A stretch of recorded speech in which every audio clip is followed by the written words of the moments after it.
Voice of Indonesia. Dari Indonesia untuk dunia. SW 3325 kHz. Streaming www.voinews.id.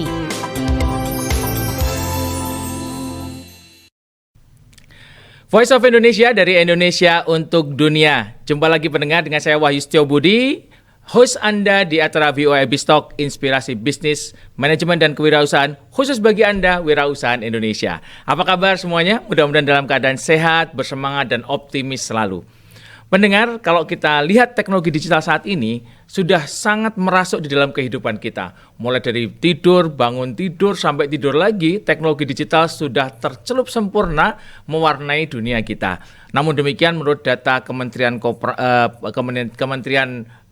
UMKM, ditunjukkan data bahwa dari sekitar 65 juta UMKM di Indonesia, hanya 17 juta atau sekitar 26% yang sudah bisa mendayagunakan digital di dalam sistem operasi dan bisnisnya. Nah, hari ini kita akan membahas tuntas mengenai bagaimana UMKM Indonesia bisa mengoptimalkan teknologi digital di dalam proses bisnisnya sehari-hari. Bersama kita sudah hadir pakar digital marketing dari PPM School of Management, Bapak Dr. Dimas Maulana. Selamat datang Pak halo, Dimas. Apa kabar? Terima kasih. Alhamdulillah baik Pak Wahyu. Wah, senang sekali bisa bergabung di sini. Oke. Jadi Bapak sekalian, Pak Dimas ini selama ini fokus ya pengajaran di dalam hal-hal yang sifatnya digital marketing dan juga berbagai macam yang terkait dengan digital bisnis. Pak Dimas, kita mau membuka sesi diskusi ini. Silakan, Pak. Yang pertama terkait dengan digitalisasi. Kita melihat bahwa data menunjukkan bahwa tidak semua UMKM itu bisa mendayagunakan teknologi digital gitu ya. Menurut Pak Dimas, apa sih Pak hambatan-hambatan utama yang dihadapi oleh para UMKM ini dalam memanfaatkan teknologi digital itu? Baik, ini menarik Pak Wahyu ya. Jadi memang pertama-tama itu memang topik yang menarik adalah tantangan dan hambatannya. Jadi kalau misalnya kita bicara hambatan, mungkin kita perlu mengetahui beberapa level digitalisasi dulu nih. Jadi kalau di dalam level digitalisasi, yang paling pertama itu adalah biasanya mengetahui. Nah, UMKM itu mungkin tantangannya adalah bagaimana mengetahui digitalisasi yang kita bisa gunakan untuk keperluan bisnisnya. Nah, maksudnya itu bisnis digitalisasi itu perlu kita pahami apa aja sih teknologi yang bisa digunakan, tujuannya apa, manfaatnya apa, fungsinya apa, begitu ya. Dan itu biasanya menjadi tantangan karena apa? Karena tantangannya adalah mungkin salah satunya mindset ketika model bisnisnya itu udah nyaman. Nah, jadi ketika bisnis kita sudah nyaman begitu ya, kita sudah punya tempat, captive, kemudian audiensnya selalu datang begitu ya. Jadi terkadang kita mungkin tidak ada urgensi untuk melihat bagaimana keperluan teknologi digital itu digunakan di dalam bisnis kita.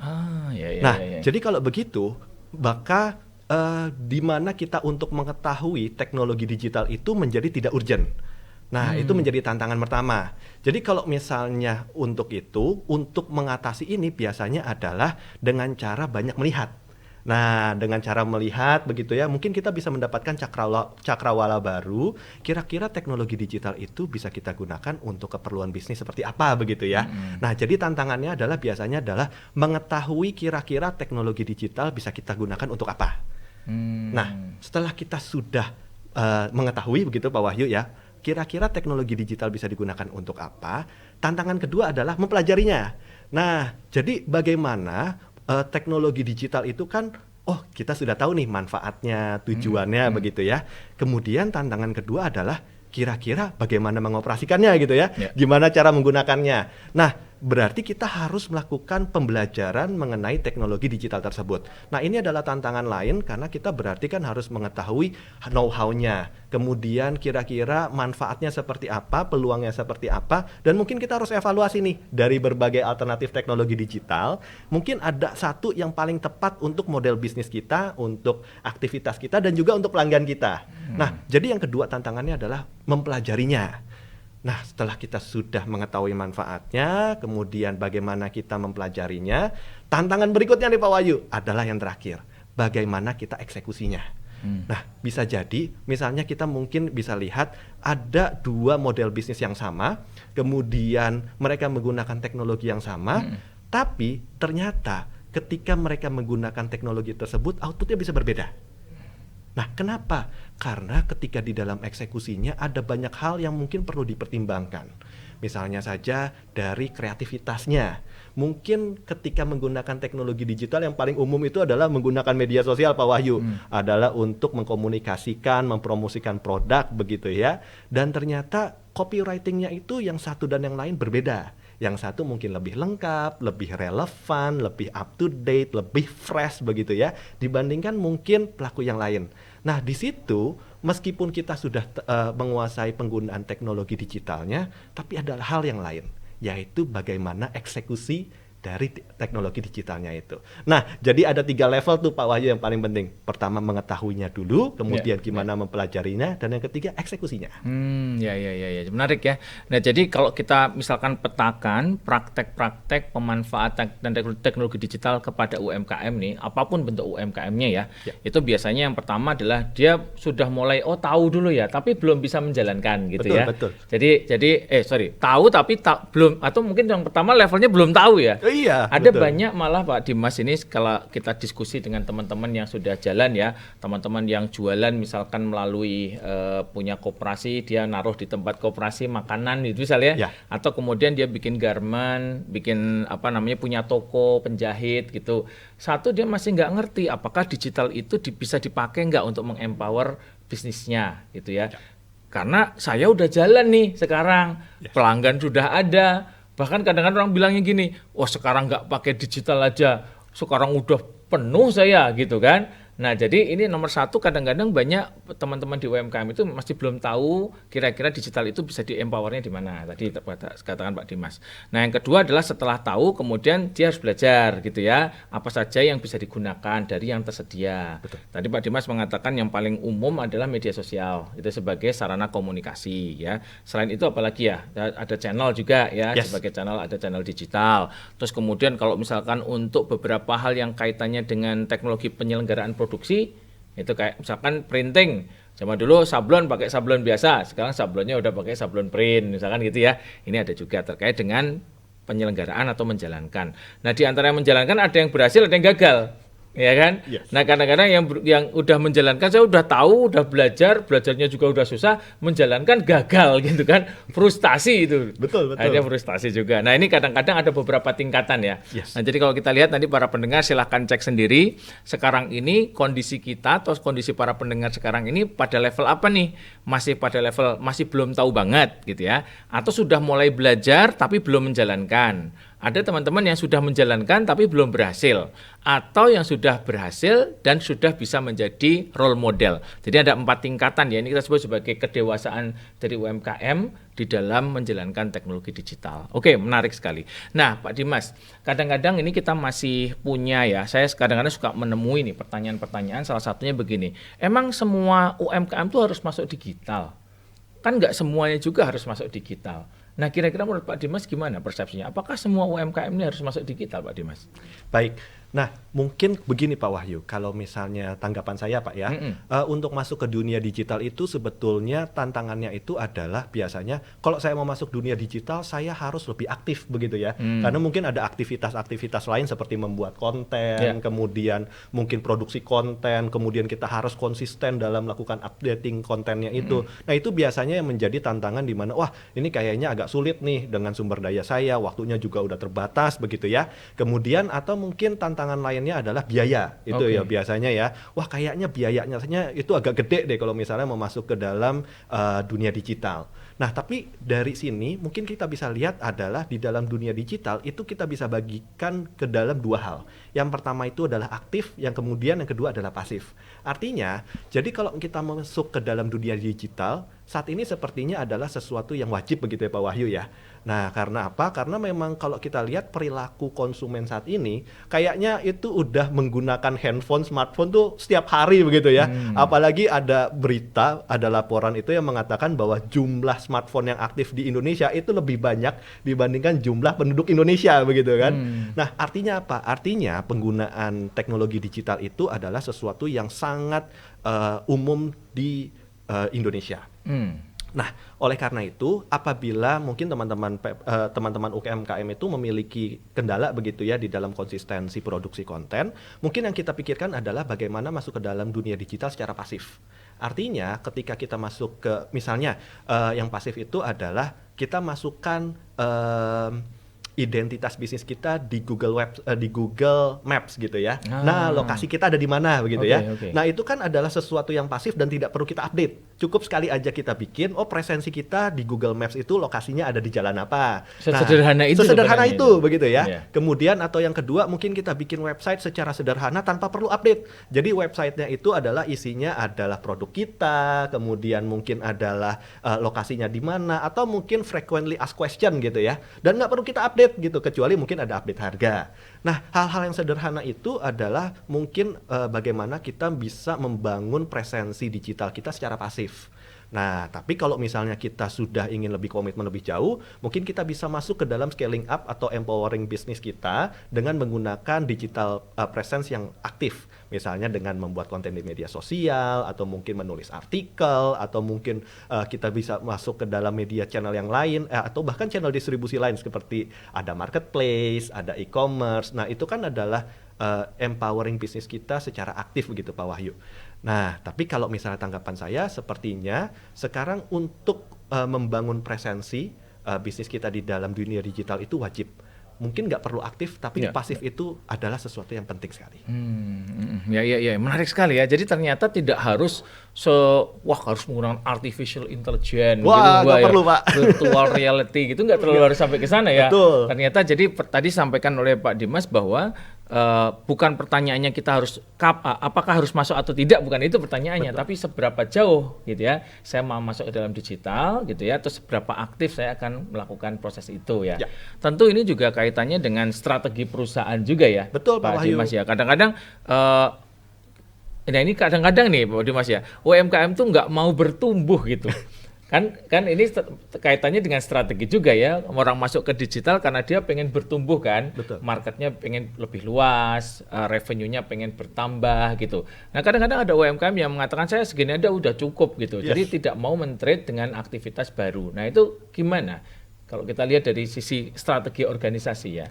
Baik, kalau misalnya kita lihat dalam strategi organisasi begitu Pak Wahyu ya, biasanya kan memang organisasi memang pada umumnya memiliki suatu sasaran untuk bertumbuh. Nah, biasanya begitu ya. Bertumbuh itu ya kita biasanya akan selaras dengan peluang. Nah, di saat ini peluang itu biasanya selaras dengan teknologi digital. Begitu. Jadi kalau misalnya merasa nyaman, nah itu biasanya tertutup tuh. Kita melihat wah kira-kira ada peluang apa aja gitu ya. Padahal kalau kita lihat itu adalah teknologi digital itu memang memberikan peluang yang besar untuk pertumbuhan sebuah usaha. Nah, memang kalau misalnya kita lihat tadi dari beberapa level digitalisasi UMKM, mungkin yang level 2 itu adalah yang paling berat karena belajarnya, begitu ya. Ketika belajar, kita mungkin tahu ya, wah ketika kita lihat, wah ternyata memang banyak teknologi digital di dunia ini gitu ya, yang memang bisa memberikan peluang untuk usaha kita lebih berkembang. Tapi ketika kita masuk ke dalamnya, belajar lebih jauh, wah itu akar pohon yang begitu lebat gitu Pak Wahyu ya. Karena memang ternyata untuk hambatan mempelajari seluruh teknologi digital itu cukup berat gitu ya. Nah, itulah yang biasanya menjadi kadang-kadang overwhelm juga karena kan too much information ya. Wah, kayaknya saya cuma pengen masuk ke konsumen kok harus belajar SEO, mesti belajar machine learning, harus belajar sosial media, harus bikin konten. Wah, banyak banget gitu ya. Padahal saya cuma pengen bikin konten di Instagram gitu misalnya. Nah, oleh karena itu ada caranya Pak Wahyu. Nah, caranya adalah kita perlu memahami kira-kira sebelum masuk ke dalam teknologi digital yang begitu luas, kita harus tahu dua hal. Yang pertama adalah siapa sih konsumen yang kita layani? Nah, jadi mungkin konsumen yang kita layani itu memang presensinya nggak ada di Instagram. Tapi konsumen kita itu sukanya itu di chat gitu ya. Kalau memang sukanya di chat, berarti mungkin lebih tepat adalah kita menggunakan WhatsApp. Jadi kita melakukan personal message gitu ya, kita chat, kita tawarkan produk kita secara one person to one person. Nah, tapi kalau misalnya konsumen kita itu sukanya WhatsApp dan kita membuatnya adalah konten di Instagram, mungkin adalah hal yang kurang tepat ya Pak Wahyu ya. Karena memang konten kita tidak akan dibaca oleh audiens kita. Nah, itu adalah hal yang paling penting. Jadi pemahaman diri kita dan pemahaman konsumen kita seperti apa? Betul. Oke, baik. Satu pertanyaan Pak lagi Pak.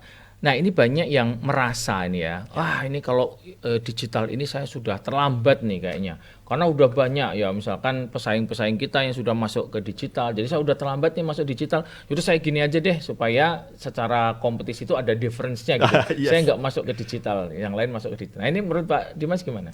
Tidak ada kata untuk terlambat, Pak. Oke. Nah, saya baru-baru ini melakukan riset begitu ya, Pak. Nah, risetnya ini adalah saya ingin mencoba melihat bagaimana influencer antara dua platform media sosial. Dan ternyata salah satu media sosial yang baru bangun gitu ya, TikTok, itu kan masih baru ya. Nah, itu baru terkenal itu mungkin dari 3-4 tahun yang lalu lah kalau di Indonesia. Nah, kita lihat bahwa ternyata influencer di sosial media TikTok ini pertumbuhannya itu lebih pesat dibandingkan yang di Instagram. Begitu ya. Artinya apa? Artinya ketika kita lihat ada dinamika perubahan perilaku konsumen dari penggunaan teknologi yang satu ke yang lain. Nah, itu yang pertama. Jadi pasti ada shifting gitu ya. Dulu kalau kita lihat dari Facebook, sekarang kayaknya udah menggunakan Instagram gitu ya. Dulu kayaknya kalau nonton YouTube itu adalah yang panjang-panjang. Sekarang kalau nonton YouTube adalah video yang pendek begitu ya. Jadi ada perubahan-perubahan perilaku yang dimana konsumen itu biasanya tidak stay pada satu tempat untuk penggunaan teknologi digital. Nah, jadi oleh karena itu gak ada kata terlambat, mungkin kita bisa selalu up to date. Kira-kira sekarang perilaku yang paling baru itu apa ya? Trennya tuh apa? Jadi kita bisa ikuti dan disitulah memang kita bisa lihat ternyata persaingan itu selalu baru di dalam dunia digital. Oke, luar biasa ya. Jadi tidak ada kata terlambat karena kalau kita terlambat terus kita nggak masuk salah dua kali ya. Ya, salah pertama sudah salah terlambat, yang kedua salah kedua karena udah terlambat nggak masuk juga gitu ya. Jadi dua kali salah ya. Jadi menarik juga ya. Betul, jadi, betul Pak Wahyu. Dan ini masih open up opportunities ya. Karena di dalam digital ini semuanya masih dinamis ya. Yes. Menarik sekali pembicaraan kita hari ini. Para pendengar sekalian, kita akan ikuti lagi nanti segmen kedua setelah kita dengarkan lagu dari Noah, Walau Habis Terang.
Kau tetap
Voice of Indonesia dari Indonesia untuk dunia. Tadi kita sudah bicara panjang lebar mengenai hambatan-hambatan dari UMKM masuk di dalam dunia digital. Bersama kita sudah ada Bapak Dr. Dimas Maulana, pakar digital marketing dari PPM School of Management. Kita lanjutkan Pak Dimas tadi. Wah, ini siap, menarik sekali perbicaraannya tadi ya. Jadi tadi sudah hambatan-hambatan yang biasa menggelayuti pikiran para wirausahawan UMKM tadi udah dibongkar sama Pak Dimas ya. Nah sekarang kita pengen tahu lebih dalam nih. Kalau kita sudah sampai pada tadi, oke lah saya sudah punya keyakinan bahwa masuk ke digital. Itu langkah demi langkah, itu mulainya dari mana dulu sih sebenarnya? Kalau tadi kan disampaikan kan digital tuh banyak sekali ya, itemnya banyak, terus wah jadi pusing ini. Saya mulainya dari mana Pak Dimas? Baik, ini pertanyaan yang bagus Pak. Karena kalau di dalam langkah itu biasanya kita kan harus memulai dari yang langkah awalnya. Nah, langkah awal sebelum kita masuk ke media digital begitu ya, ke dalam lingkungan digital, yang paling pertama kali kita perlu tahu adalah mengenali model bisnis kita. Nah, jadi di dalam mengenali model bisnis kita itu ada dua hal yang perlu kita ketahui. Yang pertama adalah target market kita atau konsumen kita, begitu ya. Karena seperti yang mungkin kita tadi udah diskusikan Pak Wahyu, kan nggak semua konsumen itu akan menggunakan media sosial yang sama. Kemudian nggak mungkin mereka akan aktif di media channel yang sama, begitu ya. Artinya apa? Artinya setiap konsumen itu memiliki preferensi media yang berbeda, tergantung dari memang target marketnya. Salah satunya adalah waktu itu saya pernah punya case gitu ya Pak. Ada cerita bahwa wah saya itu udah bikin website karena dengan website ini membantu untuk konsumen saya melakukan pembelian secara otomatis. Jadi nggak perlu menghubungi staffnya, kemudian dia bisa langsung melakukan pembelian sendiri. Tapi ternyata sudah dibikin website mahal, desainnya sangat bagus, sangat canggih dan cepat gitu ya. 2 bulan itu nggak ada pembelian di website. Nah, kan bingung ya, itu kenapa? Nah, saya gali-gali lebih jauh. Kenapa sih kok misalnya konsumen itu nggak mau beli di website? Apakah suka error? Apakah mungkin kadang-kadang adalah pembayarannya gitu ya? Ini anunya apa itu Pak Dimas? Produknya apa ini? Produknya itu adalah keramik Pak. Keramik. Nah, keramik. Nah, ini menarik ya. Benda-benda keramik seperti ubin. Ubin. Jadi kayak ubin keramik begitu. Nah, ternyata ketika digali lebih jauh, konsumennya itu selama ini Pak Wahyu adalah selalu melakukan personal chatting. Jadi nanya-nanya karena butuh ada konsultasi. Wah Pak, kira-kira kalau misalnya WC saya gitu ya, kamar mandi saya itu dindingnya warna ini, kira-kira keramiknya paling cocok tuh warna apa gitu ya. Dan itu adalah fitur yang bisa diberikan kalau kita menggunakan media WhatsApp begitu ya, atau misalnya chatting, personal message. Dan itu tidak bisa diberikan di website. Nah, karena itu websitenya itu kurang efektif dibandingkan melakukan personal message seperti itu. Jadi penting banget sebelum kita menggunakan teknologi digital, kita pahami kira-kira itu konsumen saya itu akan lebih cocok menggunakan media apa gitu ya. Apakah mereka lebih suka misalnya membelanjanya secara offline? Mungkin ada produk-produk yang dimana konsumennya itu lebih suka datang ke tempat gitu ya. Datang ke tempat, megang barangnya, kemudian nanya-nanya gitu ya. Nah sebelum mereka melakukan pembelian, mungkin aja adalah orang-orang tua begitu ya, ingin melakukan pembelian atau mungkin anak muda juga ingin melakukan pembelian jas. Jadi untuk melakukan menjahit jas gitu kan agak sulit kalau dilakukan secara online. Mereka ingin memilih bahan, melihat bahan, dan kemudian mungkin akan diskusi juga dengan penjahitnya. Nah, oleh karena itu kita penting sekali untuk memahami kira-kira karakteristik model bisnis kita itu seperti apa. Konsumennya sukanya seperti apa? Apakah offline, apakah online? Apakah juga mungkin paling mudahnya itu ada sederhananya begini Pak Wahyu. Ada 2 sumbu yang perlu kita ketahui. Yang pertama adalah mencari informasi. Apakah konsumen kita ketika mencari informasi itu melalui offline atau online? Nah, mungkin ada yang mencari informasi ketika ada produk tertentu, saya ingin mencarinya itu secara offline, artinya datang ke toko. Nah, atau enggak mungkin datang bertanya dengan konsultasi gitu ya. Atau mungkin secara online. Jadi dia ingin melakukan pencarian informasi lewat Google, search engine, sosial media atau yang lainnya. Atau mungkin kombinasi, begitu ya. Nah, jadi kita perlu tahu kira-kira segmen konsumen kita mencari informasi secara offline atau online. Nah, kemudian yang kedua adalah melakukan pembelian. Nah, melakukan pembeliannya ini apakah secara online atau offline? Bisa jadi konsumen kita itu adalah yang mencari informasi secara online, membelinya online. Ada juga yang membelinya offline dan mencari informasinya secara offline. Ada yang offline dan online atau kombinasi. Nah, ini perlu kita ketahui. setelah kita tahu konsumen kita itu karakternya seperti apa, barulah kita akan rancang nih produk dan jasa kita, channel kita seperti apa. Begitu Pak Wahyu, itu adalah langkah pertama yang paling penting. Iya, jadi langkah pertama itu lebih ke memetakan tadi apa yang disebut dengan customer journey sering ya. Yes, Jadi betul. customer journey itu adalah perjalanan customer mulai dari dia itu punya keinginan, terbertik keinginan sampai kepada dia akhirnya membeli ya. Ini terutama untuk produk-produk yang memang pembeliannya itu panjang ya, maksudnya itu pemikirannya itu panjang ya, seperti ubin. Tadi kan ubin itu kan bisa orang bisa berantem nih suami sama istri di rumah gara-gara masalah ubin kan, gitu kan? Karena warna ubin aja beda, terus kemudian atmosfernya yang dibangun gitu itu beda gitu ya. Jadi kalau yang pemikirannya panjang, tadi kita perlu petakan secara detail ya, dari mulai terbersih keinginan, needs, kemudian sampai kepada dia itu membeli gitu ya.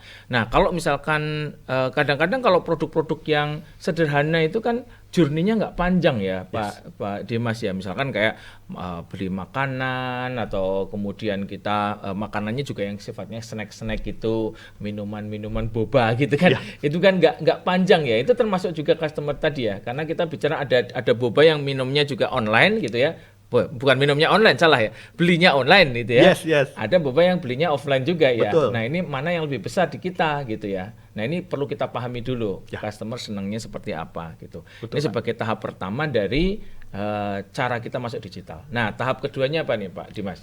Nah tahap yang kedua adalah setelah kita sudah memetakan ya Pak Wahyu ya, adalah kita perlu membuat sebuah brand identity. Identitas. Nah identitas brand ini sangat penting. Karena kalau misalnya kita ketahui dalam penggunaan digitalisasi itu, biasanya itu dua hal yang paling umum dilakukan oleh UMKM, yaitu channel untuk komunikasi dan yang kedua adalah channel untuk penjualan. Nah, baik channel komunikasi atau channel penjualan, biasanya itu selalu kita paparkan brand kita. Baik itu brand produk atau brand usaha kita, itu selalu harus disampaikan. Nah, brand identity ini sangat penting Pak Wahyu. Jadi ada beberapa mungkin yang perlu kita ketahui di dalam identitas brand. Yang pertama itu adalah mungkin desainnya. Seperti desainnya, warnanya, logonya, begitu ya. Atribut-atributnya yang akan memang kita bangun ketika kita ingin menyampaikan di dalam media sosial. Nah, atau mungkin di channel-channel lainnya. Nah, mungkin contohnya adalah media sosial karena mungkin paling familiar gitu Pak Wahyu ya. Nah, jadi kalau misalnya jangan sampai ketika di media sosial gitu ya, kita sudah punya identitas sukanya itu warna merah. Pokoknya kita ingin menunjukkan warna merah karena kita punya personality yang kita bangun dari brand adalah keberanian gitu ya. Tiba-tiba warnanya itu nggak konsisten. Kadang-kadang sehari apa kita kasihnya warna pink gitu ya, kadang-kadang warnanya ungu, kadang-kadang warnanya hijau. Wah, konsumen tuh bingung gitu ya. Wah, ini tuh apa gitu ya. Jadi kita mungkin perlu adanya konsistensi di dalam guideline brand kita. Nah, identitas brand itu sangat penting Pak Wahyu. Yang kedua, ini adalah hal yang paling penting juga, yaitu brand voice. Nah, brand voice itu adalah atau suara brand, artinya adalah bagaimana kita akan membuat guideline, bagaimana sebuah brand kita akan berbicara atau berperilaku. Artinya, kalau misalnya kita menuliskan sebuah konten atau ingin mempromosikan sebuah informasi kepada masyarakat, kepada konsumen kita perlu ada guideline-nya. Guideline yang dimana apa yang akan kita sampaikan dan apa yang tidak akan kita sampaikan. Misalnya begini, mungkin kalau kita memiliki brand yang dimana brand kita itu adalah brand yang akan mengusung profesionalisme. Nah, kalau misalnya profesionalisme, mungkin kita lihat, wah orang yang profesional itu seperti apa ya? Nah, kalau kita lihat mungkin kita bisa jabarkan nih, orang-orang yang profesional itu adalah orang-orang yang mungkin selalu reliable. Jadi dia selalu mengatakan sesuatu berbasis fakta, kemudian berbasis dengan pengalaman dia gitu ya. Nah, itu adalah guideline kita. Jadi ketika kita membuat konten, nantinya adalah berarti konten-konten kita harus selalu ada faktanya dan juga harus selalu ada pengalaman kita di dalam situ.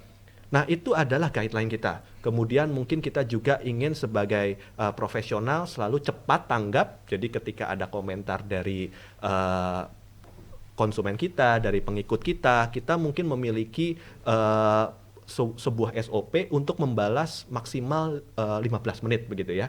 Jadi dalam 15 menit pasti kita harus balas. Nah, itu adalah mungkin tipikal-tipikal orang yang profesional. Tapi juga ada Pak Wahyu, di mana kita perlu tahu kira-kira apa yang nggak boleh kita lakukan, apa yang nggak boleh kita sampaikan gitu ya kepada konsumen kita. Jadi kalau kita memang membangun brand yang memang profesional, berarti kita tidak boleh misalnya berbicara tanpa fakta. Nah, jadi kalau misalnya ada konten yang dimana kita sifatnya asumtif, jangan buat gitu ya. Nah, itu adalah sebuah guideline yang perlu kita kirimkan kepada mungkin tim konten kita, kemudian kepada juga internal organization kita. Jadi kita selalu memiliki sebuah karakter di dalam organisasi, apa yang akan kita sampaikan kepada konsumen dan masyarakat, dan apa yang tidak akan kita sampaikan kepada masyarakat. Seperti itu. Ya, ini ya, jadi lanjutan tadi yang pertama adalah pengenalan pada produk ya dan market kita. Yang kedua tadi adalah terkait dengan identitas brand ya, supaya komunikasi kita dan channel kita itu konsisten tadi ya Pak Dimas ya. Nah, ini juga sentilan lah buat teman-teman UMKM yang biasanya kadang-kadang itu ada juga UMKM yang sampai brand aja dia juga nggak punya. Jadi jangankan identitas merek tadi ya, tapi brandnya aja kadang-kadang namanya nggak punya. Kenapa? Karena jualannya curah gitu kan. Nah, jadi ini teman-teman sekalian, ini juga salah satu tadi Pak Dimas mengatakan bahwa brand itu salah satu hal yang penting di dalam UMKM ya. Betul, Pak. Karena kalau kita sifatnya curah gitu, itu kita nggak bisa membedakan diri dari pesaing kita gitu. Betul. Ya. Jadi sesederhana misalkan teman-teman sekalian misalkan punya toko beras gitu ya. Nah, toko beras kadang-kadang itu namanya kecil, nggak kelihatan gitu, atau kadang-kadang sudah blawur gitu, nggak dikasih nama. Itu penting ternyata ya. Betul, Pak. Walaupun Shakespeare itu mengatakan what's in a name gitu ya, tapi ternyata kalau nggak ada nama, kita itu nggak bisa mengidentifikasi suatu toko dibanding yang lain. Jadi salah satu hal yang menyebabkan suatu usaha pemasaran kita itu bisa membangun diri kita di masa depan sebagai investasi adalah kalau kita itu punya nama gitu ya. Jadi nama itu harus ya. Nah, setelah kita punya nama yang bagus, tadi Pak Dimas menyarankan Anda mesti konsisten di dalam nama itu ya. Ada panduannya. Jadi nama itu nggak sekedar nama aja, tapi disediain tadi warnanya seperti apa, bentuknya seperti apa gitu ya. Dengan adanya nama dan identitas yang baik, kita lebih mudah nanti pada waktu kita masuk ke digital. Oke, jadi satu tadi pemahaman produk dan pasar, yang kedua itu adalah memiliki brand dan panduan terhadap brand.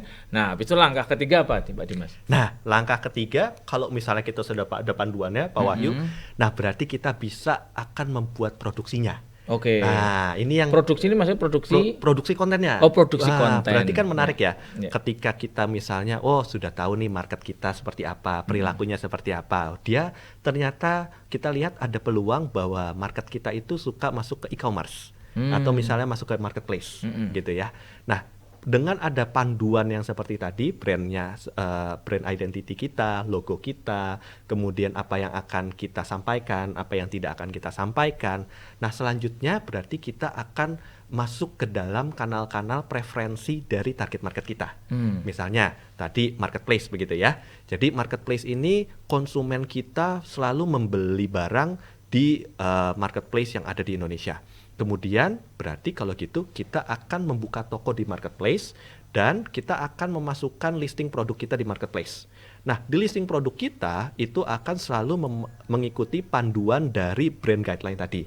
Misalnya, harus ada logonya gitu ya, biar konsisten. Jadi misalnya kita punya mungkin ada 10, 20 atau 50 produk. Nah, setiap fotonya itu mungkin harus kita masukkan logo kita. Nah, kemudian bagaimana mungkin pengambilan fotonya. Nah, jangan sampai yang satu itu ada fotonya itu sangat bagus gitu Pak Wahyu. Wah, itu kayaknya high definition sekali. Kemudian foto yang lain itu kayaknya nggak high definition gitu ya.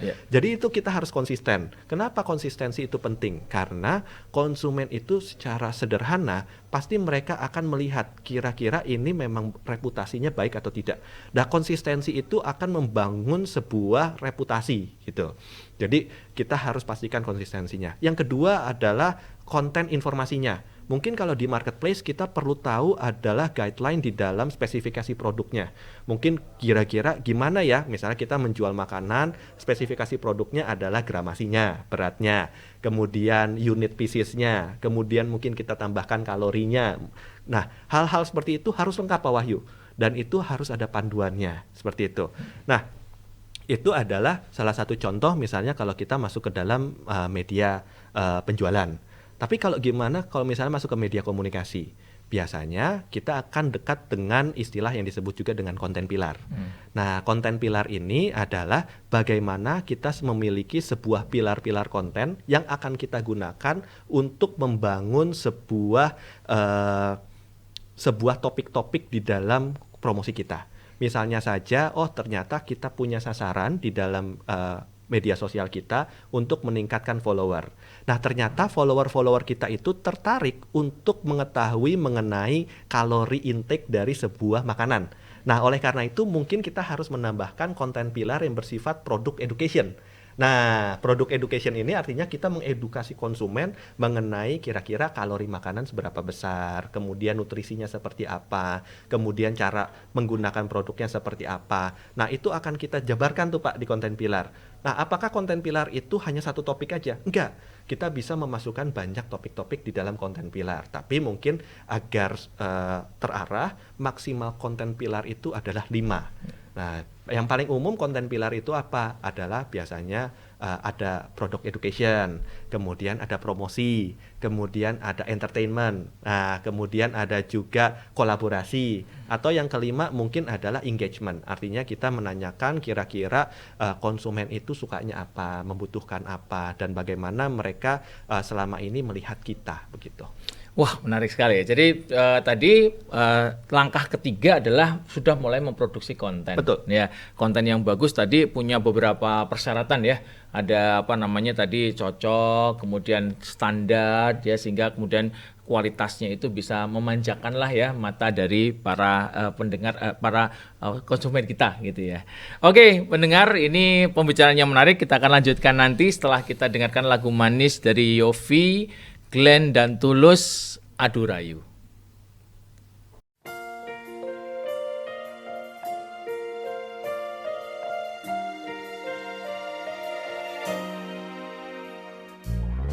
Maukah lagi kau mengulang ragu dan sendu yang lama? Dia yang dulu pernah bersamamu memahat kecewa, atau kau inginkan yang baru, sungguh menyayangimu.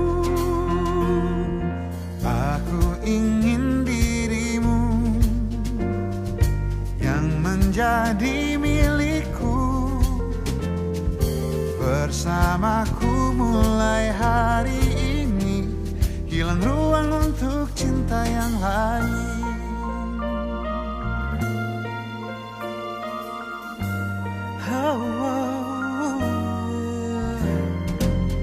Separuh jalan pernah dilewati, meski ada kecewa. Aku yang dulu tak begitu lagi, takkan ku ulangi. Jangan dulu engkau berbalik, beriku kesempatan. Aku ingin dirimu tetap jadi milikku, bersamaku mulai hari baru, hilang ruang untuk cinta yang lain. Lupakan dia, pergi denganku, lupakanlah ragu denganku.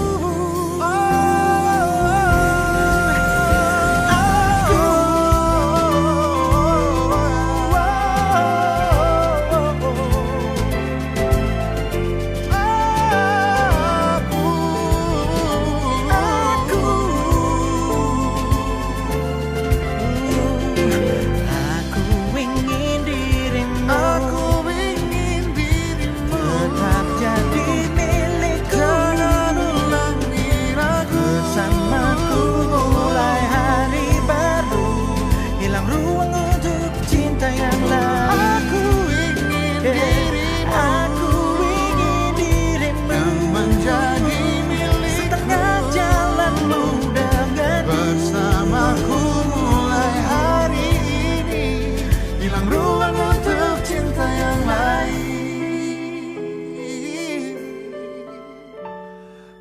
layak untuk cantikmu, itu aku.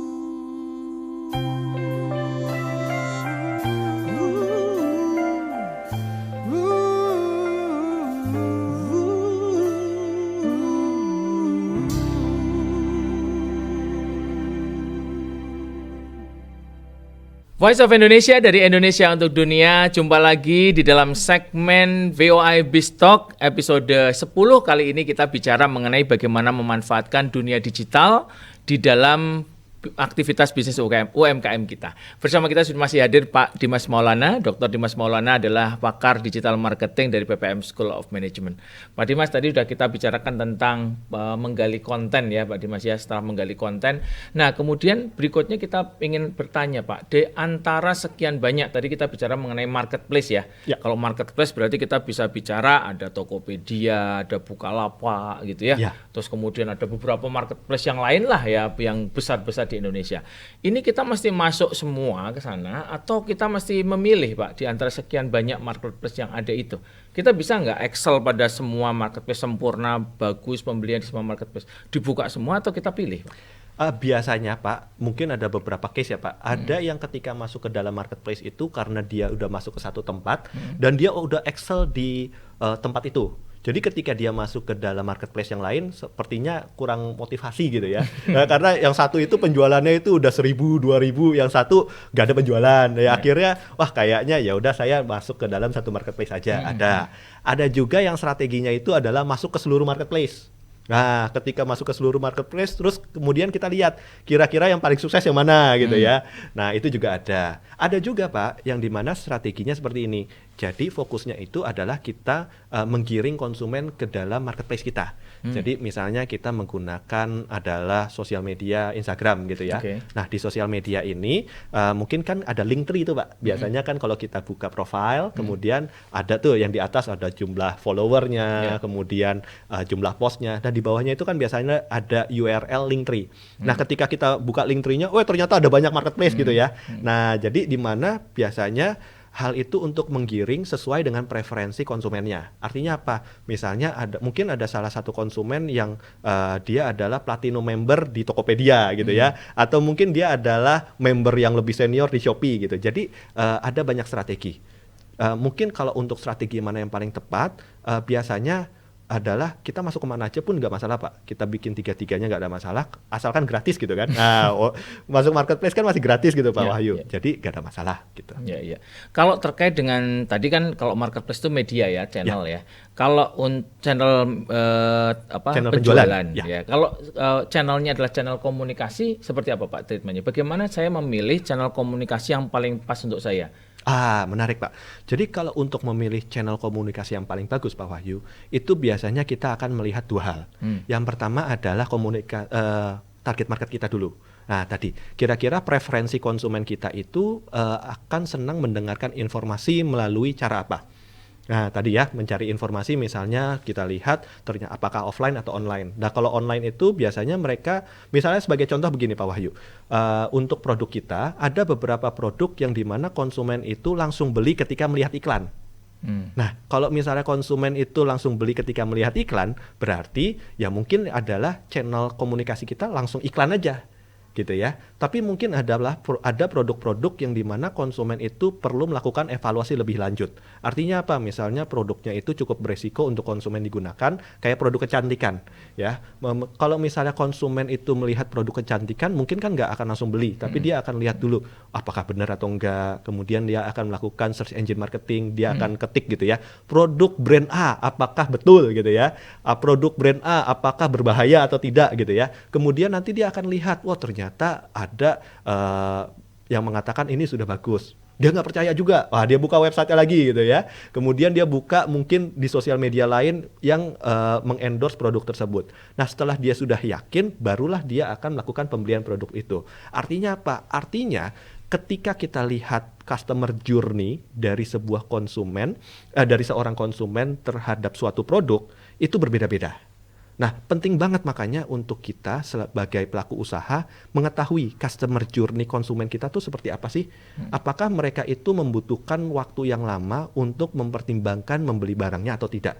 begitu. Kayak misalnya mungkin beli snack itu kan, konsumen kayaknya kalau beli enak akan beli lagi, tapi kalau nggak enak ya udah nggak komplain gitu ya. Tapi kalau misalnya beli produk kecantikan, misalnya bagus itu alhamdulillah gitu kan. Tapi kalau misalnya nggak cocok, kemudian kulitnya itu rusak kan akhirnya komplain begitu ya. Jadi biasanya itu kembali lagi ke dalam preferensi konsumen dan juga jenis produknya Pak Wahyu. Nah, kira-kira mana ini media komunikasi yang paling tepat? Media komunikasi yang paling tepat itu adalah yang sesuai target market kita. Dan yang kedua, kalau misalnya kita lihat adalah batasan dari mungkin sumber daya kita. Artinya apa? Mungkin ada ketertarikan kita juga melihat peluang untuk masuk ke dalam sosial media seperti YouTube atau mungkin TikTok. Nah, kalau kita lihat itu kan format dari YouTube dan TikTok adalah menggunakan video. Nah, format video itu biasanya cukup lebih rumit dibandingkan kita membuat konten misalnya di Twitter atau misalnya di Instagram, karena kan biasanya itu adalah teks atau gambar Pak Wahyu. Jadi kalau misalnya kita melihat peluang tapi kita juga mungkin keterbatasan dengan sumber daya kita, mungkin kita perlu temper lagi mungkin alternatif yang kedua begitu Pak Wahyu. Pak Dimas, ini banyak teman-teman juga yang tadi udah sampai pada menjalankan, sudah kita pilih yang bagus, terus kemudian udah bikin konten juga, sampai kadang-kadang udah bikin konten tuh nggak cuma 1-2 ya, udah sampai ratusan gitu Pak Dimas ya, udah posting di Instagram ratusan, main TikTok juga sehari sekali gitu ya. Ternyata masih hasilnya itu nggak memuaskan. Terus banyak yang kemudian terus frustasi gitu. Nah, jadi ketika saya mengatakan, wah ini kok kayaknya nggak berhasil nih untuk saya gitu ya. Nah sudah saya berhenti aja gitu. Sampai jalan berhasil dan kemudian bagus, ini indikatornya apa Pak? Baik. Kan kita bisa mengatakan gini ya memang itu sudah 100, tapi yang lain sampai 200 tuh gitu ya. Nah sampai berapa saya mengatakan ini berhasil sampai nggak berhasil itu seperti apa Pak? Baik, nah kalau untuk mengukur indikator keberhasilan Pak Wahyu, biasanya kita akan sesuaikan dengan objektifnya dulu. Nah, jadi ketika kita lihat objektif, pertama-tama itu biasanya untuk misalnya sosial media goals gitu ya, kita harus turunkan itu dari business goals dulu. Misalnya kita sebagai pelaku usaha punya rencana untuk meluncurkan produk baru. Nah, artinya objektifnya itu adalah kita harus akan membangun awareness. Nah, kalau awareness berarti kira-kira di sosial media goals itu awareness itu bisa diukur dengan apa sih? Biasanya ya jumlah follower, jumlah view, jumlah reach. Nah, dari situlah kita akan menurunkan biasanya objektifnya. Begitu Pak Wahyu.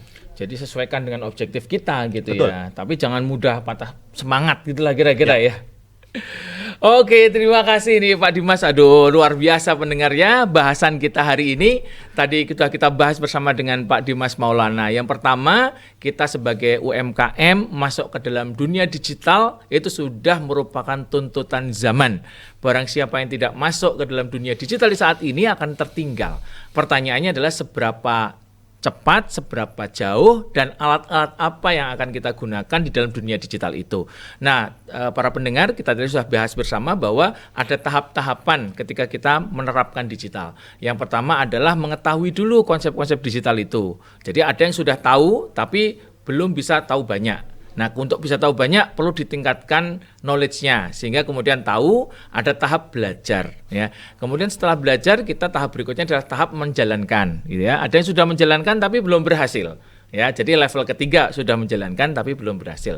Nanti ada level 4, teman-teman yang sudah menjalankan, sudah berhasil, tugasnya adalah menjadi inspirasi bagi UMKM lain supaya bisa mencontoh gitu ya. Nah, ini adalah tahapan dari kemampuan teman-teman untuk menjalankan digital. Nah, kemudian langkah demi langkah untuk masuk ke dalam digital, tadi seperti sampaikan Pak Dimas adalah yang pertama, pahami dulu produk dan pasar kita. Bagaimana customer journey pelanggan itu senangnya kalau membeli lewat jalur apa, bagaimana, apakah sudah paham belum dengan brand produk saya atau belum gitu ya.